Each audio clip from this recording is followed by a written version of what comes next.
Ya, Assalamualaikum warahmatullahi wabarakatuh. Dimanapun kalian berada, semoga kita semua selalu berada dalam keadaan sehat.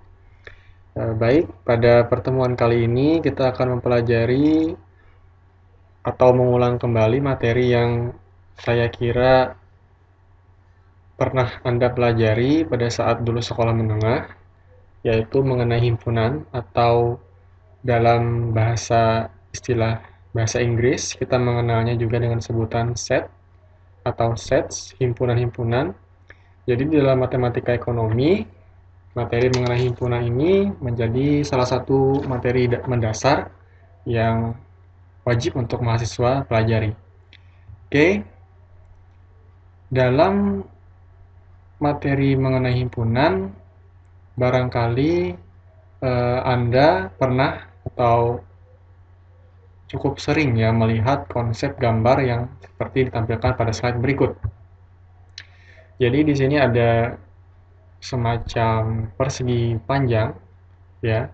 Di dalam persegi panjang ini ada dua lingkaran di sana ya, dua lingkaran, kemudian di dalam lingkaran A itu ada elemen-elemen, kemudian di dalam lingkaran B itu juga ada elemen-elemen tersendiri, dan di luar dari lingkaran itu ada juga elemen-elemen lainnya yang berada di dalam di dalam persegi panjang.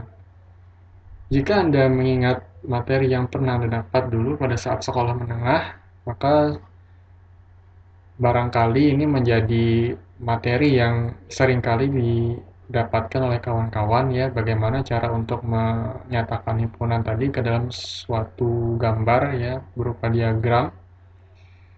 Jadi ini merupakan salah satu ciri khas dari materi himpunan yang akan kawan-kawan nanti pelajari. Oke, jadi himpunan itu apa?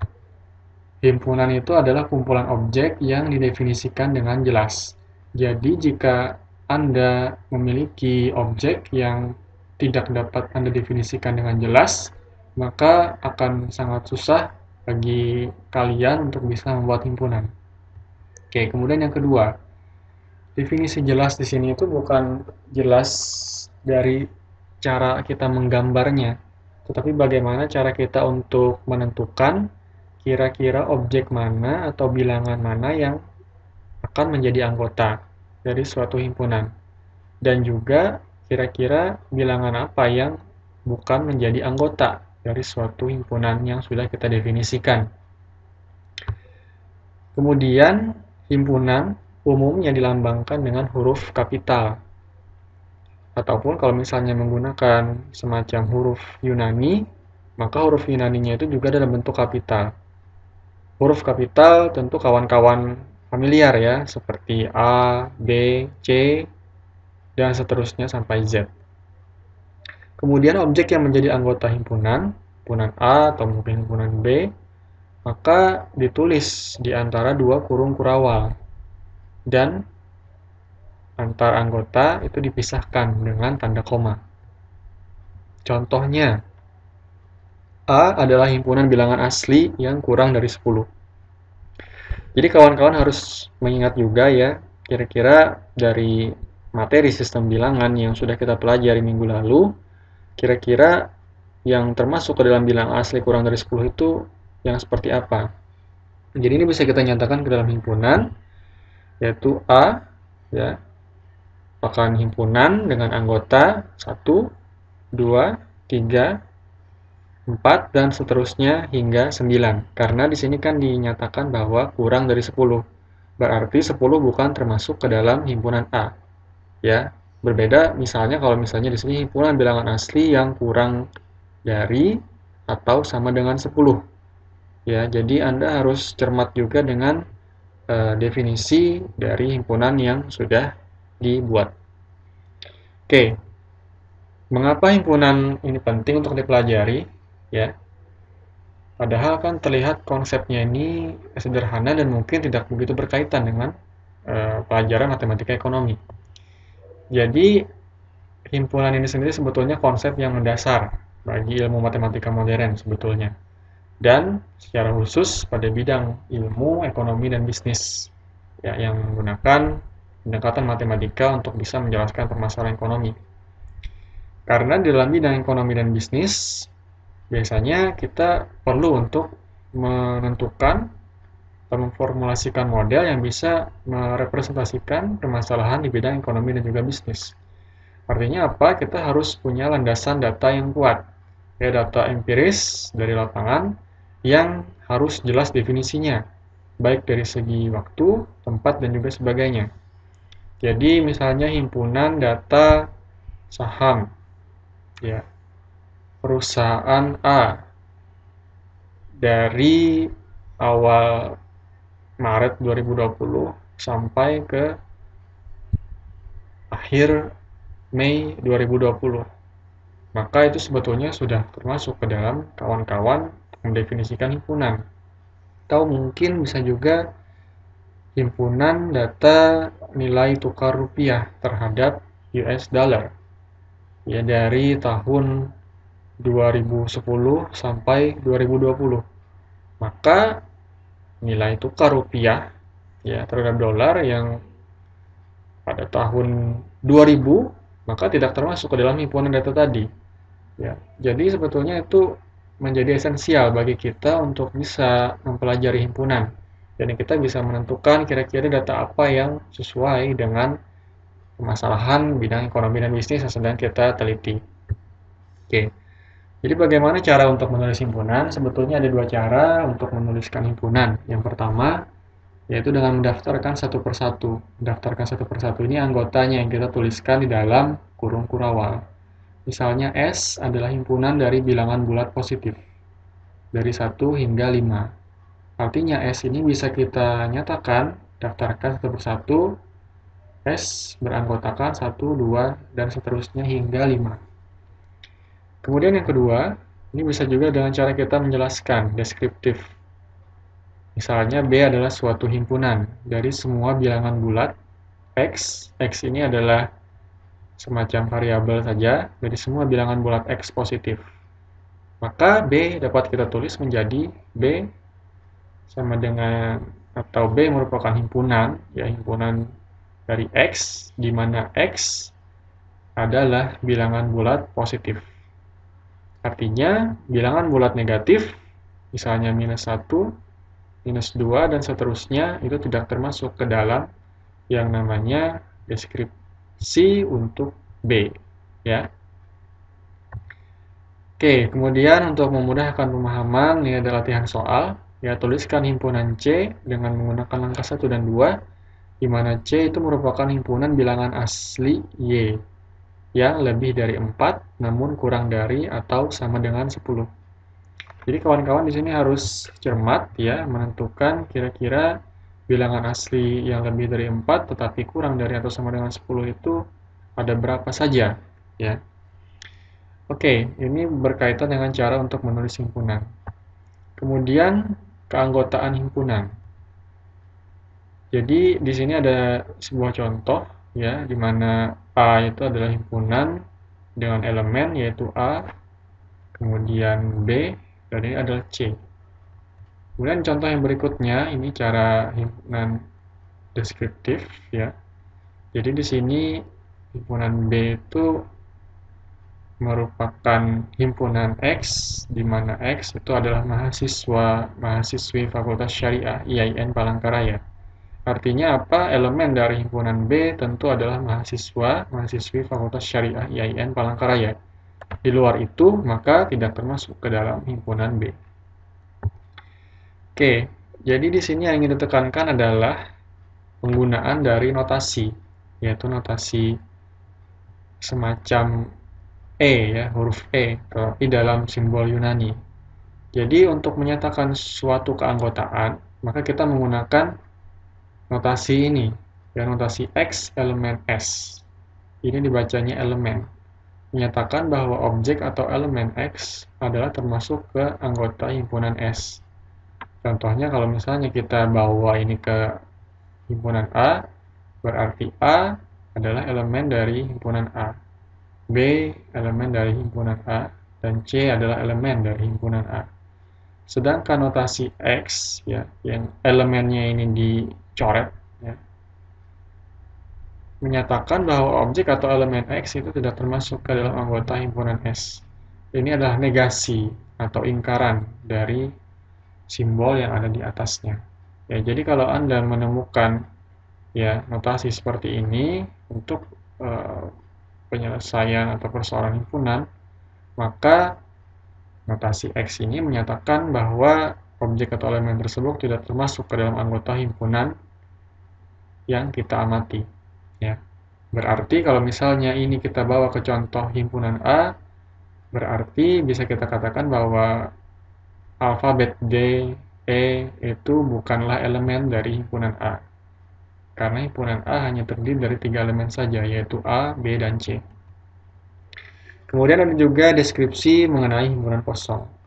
Suatu himpunan yang tidak memiliki satupun anggota itu disebut himpunan kosong dan dapat dinyatakan dengan di sini ada notasi huruf O ya atau mungkin angka 0 itu dicoret juga atau ditulis saja kurung kurawal, digambar saja kurung kurawal tetapi tidak ada anggotanya. Maka ini sudah menyatakan bahwa himpunan yang Anda miliki itu termasuk ke dalam himpunan kosong. Contoh misalnya, S merupakan himpunan X, di mana X adalah bilangan ganjil yang berakhiran 2. Tentu tidak mungkin ada bilangan ganjil yang berakhiran 2. Ya, karena bilangan yang berakhiran 2 pasti termasuk ke dalam yang namanya bilangan genap. Maka otomatis himpunan S ini adalah himpunan kosong, karena tidak memiliki satupun anggota. Oke, kemudian masih berkaitan dengan anggota himpunan dan juga bagaimana cara kita untuk menyatakannya ke dalam notasi matematika. Di sini Anda diberikan dua himpunan, ya, yaitu himpunan A dan juga himpunan B. Masing-masing berisikan elemennya tersendiri. Jadi dari contoh himpunan A ini, bisa kita katakan bahwa 1 itu merupakan elemen A, 3 adalah elemen A, dan seterusnya, yaitu 9 elemen A. Tapi kalau kita lihat, ya, bahwa angka 1 ini ternyata tidak ada di himpunan B. Begitu juga dengan angka 3 tidak ada juga kita temukan di himpunan B. Maka kasus ini bisa kita nyatakan bahwa 1 bukanlah elemen dari himpunan B. Kita coret saja notasi elemen ini, maka itu sudah menyatakan bahwa 1 bukan merupakan elemen dari himpunan B. Begitu juga untuk elemen bilangan 3. Ya, nyatakan bahwa 3 ini bukanlah elemen dari himpunan B. Bagaimana untuk kasus himpunan B? Jadi konsepnya hampir sama seperti pada himpunan A, di mana 2 itu tentu adalah elemen dari himpunan B, dan seterusnya 12 adalah elemen dari himpunan B. Sementara kalau kita lihat, ya angka 2 ini kan tidak ada di himpunan A. Begitu juga angka 8, dia bukanlah elemen dari himpunan A.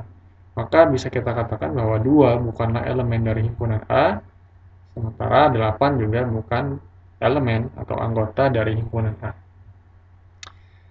Oke ya, jadi saya harap kalian memahami dari penjelasan yang sudah saya berikan. Kira tidak begitu susah, ya, karena ini hanya bersifat mengulang saja dari materi yang sudah pernah Anda dapatkan pada saat sekolah menengah dulu. Kemudian berkaitan dengan banyaknya anggota himpunan, maka bagaimana cara kita untuk melambangkannya? Caranya adalah, sebagai contoh, misalnya banyaknya anggota himpunan A, ini kan ada 1, 2, 3, 4, 5. Maka kita lambangkan saja N, kemudian ada tanda kurung, kemudian diisi di dalamnya ada A, NA sama dengan 5. Kemudian untuk kasus yang sama seperti pada himpunan B, di sini kan ada 1, 2, 3, 4, 5, 6. Ada 6 anggota dari himpunan B, maka bisa kita lambangkan seperti ini caranya. Ya, NB sama dengan 6. Banyaknya anggota pada himpunan B adalah sebanyak 6. Oke, itu tadi adalah mengenai keanggotaan himpunan. Bagaimana kalau untuk himpunan kosong yang sebetulnya di awal tadi sudah dijelaskan secara ringkas. Jadi himpunan kosong, ya seperti yang sudah dijelaskan, himpunan yang tidak memiliki anggota dan dilambangkan dengan kurung kurawal tidak ada elemennya atau seperti huruf O atau bilangan 0 yang kita coret. Nah, kira-kira jika diberikan dua contoh himpunan, yaitu himpunan D dan F. Apakah ini ada isinya? Barangkali kalau kita amati, coba memikirkan, tentu tidak ada orang yang tingginya lebih dari 5 meter. Yang mungkin paling tinggi itu adalah 3 meter. Sementara untuk bilangan prima antara 7 dan juga 11 kan tidak ada. Jadi bilangan prima kan antara 7 dan 11, bilangan dulu ya, bilangan ada 8, 9, dan 10. Itu kan semuanya bukan bilangan prima, karena 8 kan masih bisa dibagi dengan 4, kemudian 9 masih bisa dibagi dengan 3, kemudian 10 kan masih bisa dibagi dengan 5. Oke ya, artinya himpunan D dan juga himpunan F ini tidak memiliki anggota sama sekali, dan bisa kita lambangkan dengan kurung kurawal yang tidak ada elemennya, atau mungkin notasi ini ya. Kemudian beralih ke himpunan bagian atau subset. Jadi himpunan bagian ini bisa kita katakan sebagai contohnya, A adalah himpunan bagian dari himpunan B apabila setiap anggota himpunan A itu juga menjadi anggota himpunan B. Artinya di sini kata kuncinya itu adalah setiap anggota himpunan A juga menjadi anggota himpunan B. Dilambangkan dengan A, ya. A adalah subset dari B. Sebagai contoh misalnya, di sini ada 4 macam himpunan. Yang pertama ini adalah himpunan semesta, ya. Biasanya dilambangkan dengan S. Himpunan semesta di sini adalah bilangan 0 sampai 10. Kemudian ada juga himpunan A, bilangan dari 0 sampai 7. Kemudian B, isinya adalah 1, 2, 3, 4, dan juga C, 6, 7, 8, 9. Pertanyaannya adalah, apakah himpunan B merupakan himpunan bagian dari himpunan A? Artinya, betul tidak setiap anggota di himpunan B ini juga merupakan anggota pada himpunan A? Kemudian ada juga pertanyaan B, apakah himpunan C ya merupakan himpunan bagian dari himpunan A? Apakah betul 6, 7, 8, dan 9 ini bisa kita temukan juga di himpunan A? Kira-kira pertanyaannya seperti itu. Oke, untuk menjawab pertanyaan ini, problem solving, kita jawab dulu yang A. Tadi sudah dijelaskan bahwa di himpunan B, elemennya adalah 1, 2, 3, dan 4. Sementara di himpunan A, bilangan 1, 2, 3, dan 4 itu juga bisa kita temukan. Artinya apa? Bisa kita katakan bahwa setiap anggota himpunan B itu juga merupakan anggota dari himpunan A. Artinya, dengan kata lain, bisa kita katakan bahwa himpunan B itu adalah himpunan bagian dari himpunan A. Jadi, B adalah subset dari A. Karena 1, 2, 3, 4 pada himpunan B itu juga menjadi anggota pada himpunan A. Oke, solusi di atas hanya saya jabarkan untuk poin A. Kira-kira bagaimana solusi untuk poin B? Apakah betul ya himpunan C itu adalah subset dari himpunan A? Coba Anda kerjakan ya. Oke, kemudian ada juga himpunan lepas, himpunan yang saling lepas. Ya. Jadi dua himpunan yang tidak kosong, yang artinya memiliki anggota, itu dikatakan saling lepas jika kedua himpunan itu tidak mempunyai satupun anggota yang sama. Tidak memiliki satupun anggota yang sama. Artinya kalau ada satu saja dari kedua himpunan itu yang ternyata anggotanya sama, maka tidak bisa kita katakan dua himpunan itu saling lepas. Sebagai contoh, himpunan L. Ini kalau kita amati, elemennya adalah bilangan ganjil ya. Bilangan ganjil yang kurang dari 17. Ya, kurang dari 17. Sementara G adalah bilangan bulat positif dan genap yang kurang dari 18. Kalau kita amati, tentu antara bilangan ganjil dan bilangan genap tidak akan mungkin ya, beririsan atau memiliki anggota yang sama. Tentu ya jawaban dari pertanyaan ini, apakah ada anggota himpunan L dan G yang sama? Pasti jawabannya tidak ada yang sama. Karena L ini kan merupakan himpunan bilangan ganjil ya dengan kriteria tertentu, sementara G adalah himpunan bilangan genap. Artinya, karena tidak ada anggota himpunan L dan G yang sama, maka himpunan L dan G adalah dua himpunan yang saling lepas. Oke, ini deskripsi untuk himpunan lepas. Bagaimana untuk himpunan yang tidak saling lepas? Jadi dua himpunan tidak kosong atau memiliki anggota setidaknya satu dikatakan tidak saling lepas atau berpotongan jika kedua himpunan itu memiliki minimal satu anggota yang sama. Sebagai contoh, P. Himpunan P ini berisikan atau memiliki elemen yang terdiri dari 1, 2, 3, 4, 5, 6, 7, 8. Sementara Q, ya, si elemennya adalah 2, 4, 6, 8, 10, 12, 14, dan 16. Jika kita amati pada dua himpunan ini, bilangan yang sama, ya, yang menjadi elemen pada kedua himpunan, yaitu 2, 4, 6, dan 8. Ya, dan 2, 4, 6, 8 ini sama-sama bisa kita temukan di P dan juga Q. Artinya apa? Karena terdapat setidaknya 4 anggota yang sama, maka ini sudah memenuhi syarat bahwa himpunan P dan himpunan Q ini tidak saling lepas. Karena di kedua himpunan itu ternyata ada anggota yang sama, atau persekutuan namanya, yaitu 2, 4, 6, dan juga 8. Oke, untuk mengakhiri materi himpunan, ya maka silahkan untuk menjawab soal latihan. Jadi Anda di sini diberikan 3 himpunan, yaitu C, D, dan E. Himpunan C ini adalah bilangan yang 1, 2, 3, 4, 5. Kemudian himpunan D ini elemennya 1, 2, 3. Dan himpunan E ini terdiri dari anggota bilangan 1, 2, 6. Oke, pertanyaannya adalah, dari ketiga himpunan tersebut, coba Anda identifikasi hubungan antara himpunan C dan himpunan D. Kira-kira termasuk ke dalam jenis hubungan apa dan bagaimana cara Anda membuatnya ke dalam notasi matematis. Kemudian yang B. Identifikasilah hubungan antara himpunan C dan himpunan E.